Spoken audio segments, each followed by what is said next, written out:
వరదలో నష్టపోయిన తమ ఉద్యోగులకు వరుణ్ గ్రూప్ అండగా నిలిచింది. కోటి రూపాయల ఆర్థిక సాయాన్ని అందించింది. దీనికి సంబంధించిన చెక్ను మంత్రి నాదెండ్ల మనోహర్ విడుదల చేశారు. విజయవాడ నోవెల్టెల్ హోటల్లో ప్రత్యేకంగా నిర్వహించిన ఈ కార్యక్రమానికి ముఖ్య అతిథులుగా పౌర సరఫరాల శాఖ మంత్రి నాదెండ్ల మనోహర్, విజయవాడ తూర్పు MLA Gadde Rammohan, Vijayawada central MLA bonda Uma హాజరయ్యారు. వరుణ్ గ్రూప్ తీసుకున్న చొరవను మంత్రి అభినందించారు. గౌరవ శాసనసభ్యులు, మంత్రులు, పార్లమెంట్ సభ్యులు అందరూ ఒక టీమ్గా ఏర్పడి ఆ కార్యక్రమం నిజంగా మనందరం కూడా లాజిస్టిక్ పరంగా ఎంత డిఫికల్ట్ అయిందో మీ అందరూ కూడా తెలుసుకోవాలి.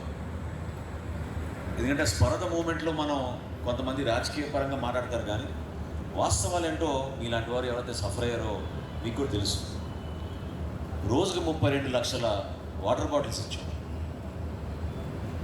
రోజుకి 3 సార్లు, ఒక రోజు 16 లక్షలు, ఒక రోజు 11 లక్షలు భోజనం ఇక్కడ ప్రభుత్వం ఇచ్చింది.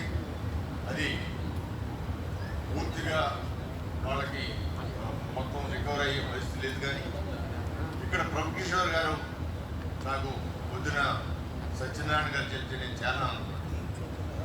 ఇవాళ ఎంతమంది అయితే ఈ వరదలో ఇబ్బంది పడ్డారో వాళ్ళకి జరిగిన నష్టంలో 75% దాన్ని అంతా కూడా వాళ్ళు లాగులేసుకుని వెళ్ళి మొత్తం అంతా చూశారు, వీళ్ళని కూడా పరిశీలించారు, టీం ఏర్పాటు చేసి వాళ్ళందరూ 75% నగదు రూపాన వాళ్ళకి జరిగిన నష్టాలకి రీఎంబర్స్మెంట్ ఇచ్చినట్టుగా ఇవ్వటం, దానితో పాటు 15 రోజులు శాలరీని కూడా రకరకాలుగా అడ్జస్ట్మెంట్ చేసి వాళ్ళకి అడ్వాన్స్గా ఇవ్వటం, వాళ్ళని కూడా ఇవ్వటం, ఒక చక్కటి రిలీఫ్ ఇవ్వటం. ఇది ఇందాక చంద్రబాబు గారు ముఖ్యమంత్రి గారిని కలిసినప్పుడు ఈ విధంగా ప్రతి ఓనర్ కూడా ఫీల్ అయ్యి వాళ్ళ దగ్గర వర్క్ చేస్తారు, ఎంప్లాయీస్ కావచ్చు, లేకపోతే కార్మికుల కోసం వాళ్ళకి సహాయం చేయగలిగితే